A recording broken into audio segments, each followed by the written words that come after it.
Hello, my name is Clarissa Morosky, and I'm the co-founder of the Reloop platform. And we are really excited to bring to you the analysis of our Target 90 report. I'm going to be giving you a PowerPoint presentation in two parts. I'm going to try to keep both parts under 10 minutes. So this is part one. Let's go. So first of all, to tell you that in case you don't know, since we are going to be talking about deposit return, as this is part of our Target 90 approach, that our global deposit book, which is the most comprehensive resource on deposit return programs across the globe, will be available later this month. So keep an eye out for it. Secondly, for those of you that don't know, we have a data dashboard, which offers you a look at the last 20 years of beverage container consumption in 93 countries around the world. And in some cases, we even offer you some information on waste statistics where we have them.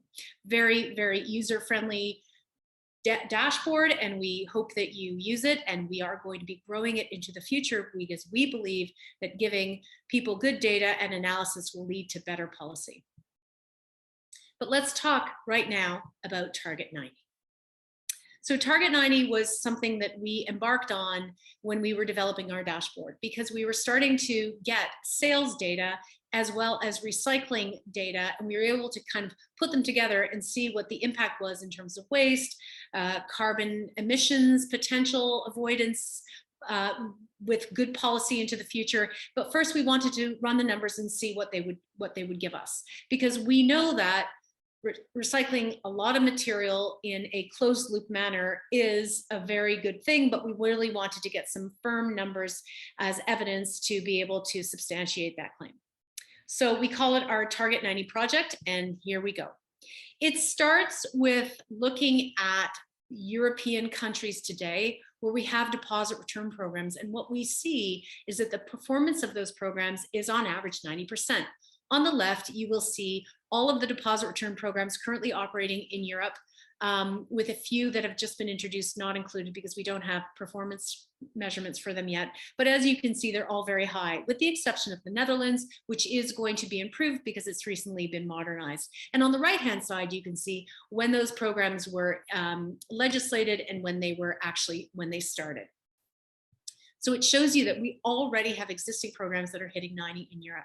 So here we have the recycling rates for countries in the European Union. And you can clearly see that the countries in blue are those non-deposit countries, and the lower have much lower rates than those countries in orange, which are the deposit countries. So we know that deposit return as a mechanism to incentivize collection and recycling or reuse will drive 90% collection. And we also know that the only way we can truly get circular beverage packaging is when we are collecting clean material at a rate of 90% or higher.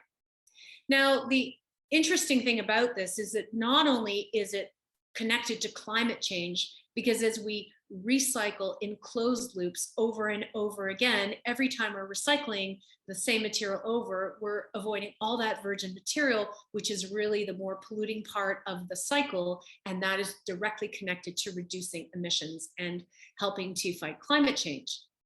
But the additional impact is less waste. Now, I know that beverage containers do not represent everything you can see in this picture here, but certainly beverage containers are a very large part of the waste picture, and in particular when it comes to ocean and marine litter. In fact, if you were to count the top 10 most littered items on beaches, beverage container packaging accounts for at least 75% when you measure by weight or by volume, which is a far more meaningful measurement than just looking at on a count basis. So what you have is a dual action. Here we're fighting climate, but we're also fighting waste. So our report that we did, which is available for you to see, which is backed up by a model, effectively looks at what is this dual action of a deposit return program and closed loop recycling through the DRS system, which allows for that to occur because of quality and basically managing that material properly, ensuring proper management. What is the effect of these two actions working together? And in this particular case, I can tell you that the sum of both parts, or the results are greater than the sum of both parts. And it starts with reducing waste. So here you can see that in Europe, we're looking at about a reduction of about 170 billion containers wasted up until 2030. And this is looking at different countries achieving 90 at different rates that are more realistic in terms of the actual context on the ground in those regions. In addition to this, we will be recovering, and then this is the marginal difference between status quo and 90. And you can see that difference when it comes to collecting more PET, about 2.1 million tons of PET, additional PET, are going to be collected in Europe, clean PET to be recycled by European recyclers. Similarly, we're going to have about 515,000 tons of high-grade aluminum cans collected separately for recycling back into cans in Europe. And of course, glass, we can recycle an additional 26 million tons of glass. Now, in all three cases, recycling more material back into itself, glass to glass, plastic bottle to plastic bottle, and certainly can to can, means a huge reduction of energy. And with Europe in an energy crisis today, these are the kinds of things that we can do to gain energy resiliency and independence by just managing our materials efficiently. So the other part of our analysis is where we didn't look at it so much on a linear year-to-year basis. What we wanted to look at is like the same material moving around and around, and what the impact of that circular material going around and around versus just one time can be. So here we looked at it from a cycles perspective. And this was probably the most interesting and powerful results of our analysis. And basically, in order to try to explain how powerful it is, this power of exponential circularity, I'll give you the example of Spain, where we have about 5.8 billion PET beverages, plastic beverage bottles are consumed roughly in 2022. And if Spain were to collect 37%, which is what they're doing today, but take all that material, assume it's perfectly pristine and clean, and put it back into new PET bottles, which you can do up to a limit, but if it's really clean, you can do quite a bit.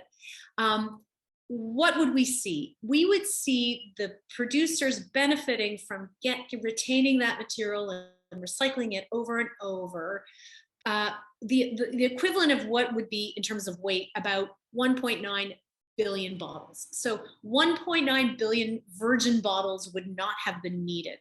And that material is going to continue to loop through the system over and over and over, and eventually it's going to go away. About 12 cycles. If a cycle is a year, 12 years. If a cycle is twice a year, then it's 6 years. Now, imagine if you were now to recover 90% and recycle it back into itself.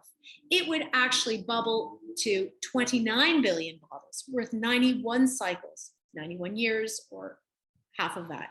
But that is effectively an increase of 1,347% increased efficiency in terms of circularity, because you're getting so much more material that you're keeping in the system for so much longer. So it is incredibly impressive in terms of that exponential power of circularity.